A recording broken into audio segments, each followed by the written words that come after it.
മഴക്കാലം സ്റ്റാർട്ട് ചെയ്തു, വണ്ടിയുടെ അകത്തോട്ട് മഴവെള്ളം കയറുമെന്ന് പറഞ്ഞിട്ട് കുറേ വണ്ടികൾ കംപ്ലൈൻ്റ് ആയിട്ട് വരുന്നുണ്ട് കേട്ടോ. അപ്പോൾ അതിൽ ഏറ്റവും കൂടുതൽ കോമൺ ആയിട്ട് കിട്ടുന്നൊരു ഇഷ്യൂ ഞാൻ പറഞ്ഞുതരാം. വേറൊന്നുമല്ല, നമ്മുടെ വിൻഷീൽഡ് ഗ്ലാസ്സിൽ വീഴുന്ന വെള്ളം നേരെ വന്ന് കണ്ടോ ഇറങ്ങണത് നമ്മുടെ ഈ കവൾ ടോപ്പിനകത്തുണ്ടോ, അതായത് നമ്മുടെ വൈപ്പറൊക്കെ പിടിപ്പിക്കുന്ന നേരിൽ വന്ന് ഇറങ്ങണേ.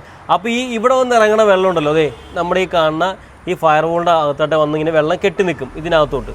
അപ്പോൾ ആ വെള്ളം കെട്ടി നിൽക്കുന്നത് എങ്ങനെയാണെന്ന് ചോദിച്ചു കഴിഞ്ഞാൽ, ഇവിടെ നമ്മുടെ അപ്പുറോണ്ട് സൈഡിൽ കൂടെ ചെറിയൊരു ഹോളുണ്ട്, നമ്മുടെ നേരെ വെള്ളം താഴോട്ട് പോകാനായിട്ട് ഇതുവഴി നേരെ വെള്ളം താഴോട്ട് ചെറിയൊരു ഹോളുണ്ട്.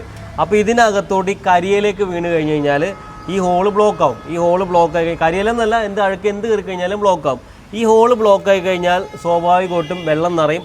വെള്ളം അവിടെ നിറഞ്ഞു കഴിഞ്ഞാൽ വെള്ളം അകത്തോട്ട് കയറുന്ന വഴി എന്ന് വെച്ച് കഴിഞ്ഞാൽ നമ്മുടെ ഔട്ട് സൈഡ് എടുക്കുന്ന എയർ ഉണ്ടല്ലോ, ഔട്ട് സൈഡിൽ നിന്ന് എടുക്കുന്ന എയർ നമ്മുടെ ഇതിനകത്താണ് വരണേ. നിങ്ങൾ അടുത്തുനിന്ന് കണ്ടോ ഔട്ട് സൈഡ് എയർ എടുക്കുന്നതാണ് ഈ ഗ്രില്ല് വഴിയാണ്. അപ്പോൾ ഈ ഗ്രില്ല് വഴി നേരെ അവിടെ ഒരു വലിയ ഹോളാണ്. ആ വഴി നേരെ വെള്ളം അകത്തോട്ട് നമ്മുടെ ക്യാബിനകത്തോട്ട് വെള്ളം ഫുള്ള് കയറും, മഴവെള്ളം കയറും. അപ്പോൾ അങ്ങനെ കയറാതിരിക്കണമെന്നുണ്ടെങ്കിൽ മഴക്കാലമൊക്കെ പോയി അപ്പോൾ നിങ്ങളുടെ വണ്ടികളുടെ ഈ കവൾ ടോപ്പൊക്കെ ഒന്ന് അഴിച്ചിട്ട് ഒന്ന് ആ ഇൻസൈഡ് ഒന്ന് ക്ലീൻ ആക്കിയിടുക. ഇല്ലാന്നുണ്ടെങ്കിൽ വെള്ളം ഇറങ്ങണത് മഴവെള്ളം മൊത്തം വണ്ടിയുടെ അകത്തോട്ട് കയറും. അകത്തോട്ട് കയറി കഴിഞ്ഞാൽ പെട്ടെന്ന് അറിയാൻ പറ്റില്ല കേട്ടോ. നമ്മൾ ഫ്ലോറൊക്കെ നനഞ്ഞ് കഴിഞ്ഞ് കൂടുതൽ പാസഞ്ചർ സൈഡിലോട്ടാണ് ഈ വെള്ളം കൂടുതൽ കയറുക, ഡ്രൈവേഴ്സിലോട്ട് കയറില്ല.